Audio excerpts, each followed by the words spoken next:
The last video I made was about blanket chests. The one before that was about toolboxes. And that all happened because I was trying to make one video about boxes and the thing I love about boxes. I'm not done with that yet, and this video is not going to finish it up either. But during the making those first two videos, there was things that get edited out, things that make the video too long, things where I ramble on, and I edit that stuff out. But then I go back and look at some of it, and I think, well, that needs to be in a video somewhere, and so that's what I'm doing today. I'm going to make a video where I continue some of the thinking and some of the talk that I did on the first two about boxes, and I'm going to include some stuff that got edited out of those in today's video because I think I said something that was worthwhile. Today I want to talk about another kind of a joint, and that is a mortise and tenon joint. Probably the most common use of it would be in making doors for cupboards and cabinets and pie safes. Back in the time that I'm talking about that blanket chests were created, the most common use for a mortise and tenon joint would be to make the frame around a door for that kind of a thing. They also used them to make the frame for like the front face of a piece of many pie safes and cupboards. The front frame of those, the horizontal boards, have a tenon on either end, and the boards on the sides that are vertical, they have a mortise cut in them, and the tenon inserts into the mortise. Aunt Colleen. It's been a while since I mentioned Aunt Colleen in a video. And for those of you who just started watching me, didn't watch my early videos, most of my early videos had mention of her because she was my mom's youngest sister. And I learned a lot of what I know about antiques from her. I developed the taste I have in primitives and American early country furniture and primitives from her. I started out being a golden oak kind of a guy, and I outgrew that because of Aunt Colleen and went to old handmade country furniture. Aunt Colleen liked walnut Victorian furniture too. She liked that fancy Victorian stuff that had marble tops on it. I never did get into that, but her love for the old country primitives I got from her. And one of the things that she loved was what she called pegged furniture. And by pegged, she meant what we've been talking about here, mortise and tenon joints, where the joint was put together, a wooden peg was drove in it to secure it, and those pegs were visible on the outside of the furniture frame or on the frame around the doors or wherever the mortise and tenon joints were used. The pegs were evidence that they existed if there was no other evidence. And Aunt Colleen loved furniture like that. When she saw it, especially if it's walnut, she wanted to own it. And I've got some videos already on this channel that talk about stories about just that. Aunt Colleen, her love for pegged walnut and her pursuit of furniture like that. I've owned lots of tables like this one. This one, however, is my favorite one of all the ones I've ever had.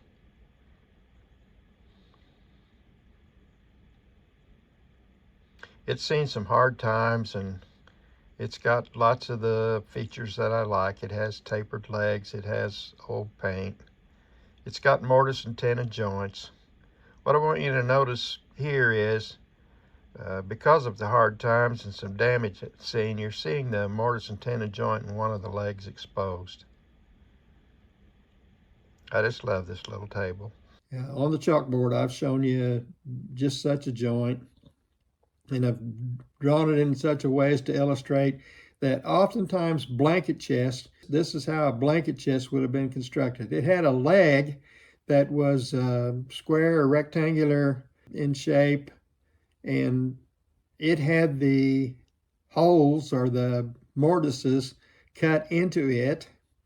And then the fronts and the sides had tenons on the end of them, and they were inserted into the legs. In this chalkboard drawing that you're looking at, You see this particular front piece has 2 tenons. They go into those rectangular shaped holes in the leg. When they get in there all the way, then they drive a peg into the hole, and it goes through the hole in the tenon. The tenon can't get back out. It holds the leg and the front of the blanket chest together. But this is an example of a mortise and tenon joint used to construct blanket chests. I right now don't have one like this. I wished I did have. I've had some in the past that were constructed this way.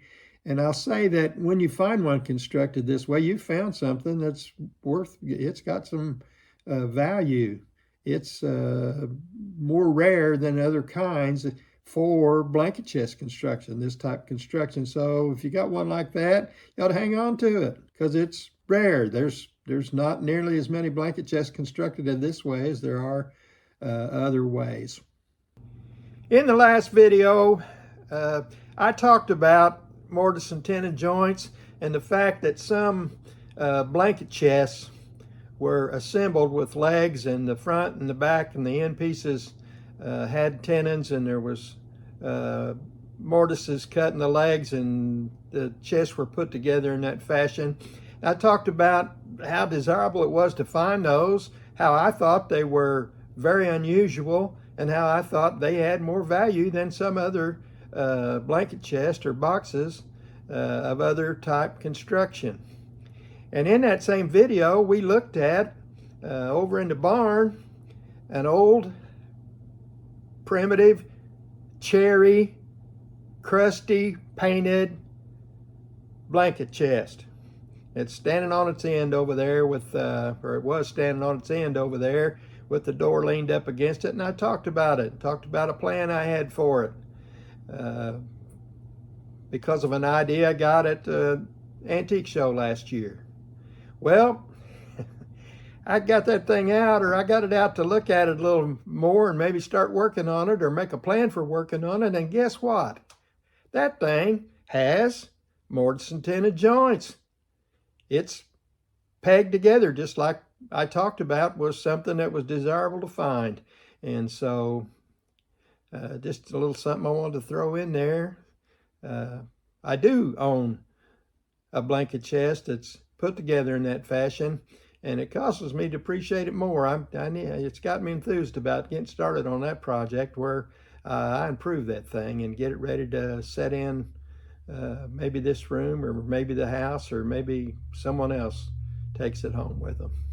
The one particular one I bought at a Billy Williams auction. What's the name of that little place? Terre Haute, Bowling Green, Indiana. I was in the vicinity of Bowling Green, Indiana, out in the country. Found this blanket chest in an old outbuilding, and it was solid cherry, and it was constructed like this. Had legs in the corners, the front and the sides had mortise tenon joints into the legs, and it was pegged, and a sweet little blanket chest. I sold it to Richard Day in Paoli, Indiana, and I think he then turned around and wholesaled it to Doug Jenkins, he told me. And I quadrupled my money when I sold it, and I think Richard tripled his money when he sold it to Doug. And Doug, I'm sure, probably made a good profit, or at least doubled his money when he sold it to his eventual customer. It just shows you how antique dealers are. And I'm going to tell you something else. Knowledge is power. And this little story I told you about a cherry blanket chest that I bought from a Billy Williams auction demonstrates that. I was at the bottom of the food chain. My ignorance of what I was looking at, I knew what I had, I knew what it was called, I knew that it was good. I knew enough to buy it for what it sold for at the auction, but I had no idea what its real value was. I had no idea about how rare at that time that mortise and tenon joint construction in blanket chest was. And I sold the thing to Richard for way less than it was worth, way more than I gave for it, way less than it was worth, because I didn't really know it was worth that much. And Richard, he's like me, he wanted to make a fast dollar. He knew he had bought it for way less than it's worth. He showed it to Doug, and Doug bought it from him. And then Doug took it somewhere to a retail customer, I'm sure, and sold it. We each knew a little bit, Richard knew more about it than I did, and Doug knew or had a bigger network than Richard did. And so the value of that blanket chest kept going up every time it changed hands just because somebody else appreciated it more than the last guy did. I only mention things like this to illustrate to you the importance of things, the importance of knowing things, the importance of knowing things like what a mortise and tenon joint is. In this video, I rambled on about how important it is to have knowledge, and how, although I'm an old man, 78 years old, I still try to improve my knowledge. I still try to learn new things, and I try to learn new things in all aspects of my life, and the things that I'm interested in and the things that I do. I'm always eager to learn something new, to learn something else, to add to my knowledge base. And I'm going to say this in this video for my grandkids and my great-grandkids: and never quit learning. Always pursue knowledge. Pay attention and learn what you can. Learn something every day. Apply something good that you learned to your life or to the betterment of others around you. I watch an old gentleman on the RFD channel. His name's Red Steagall.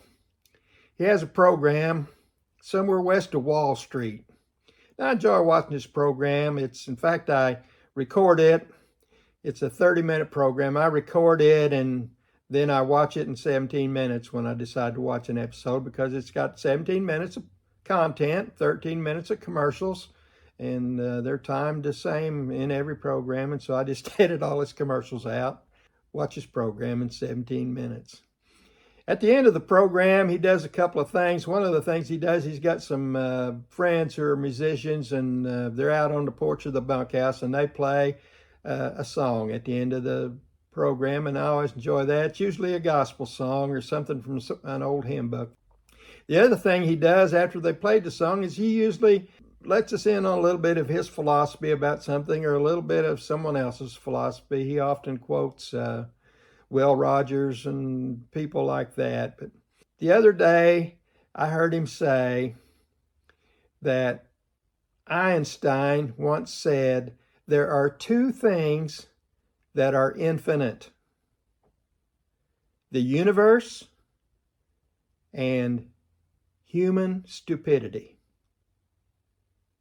And he went on to say, "I'm not totally sure about the universe."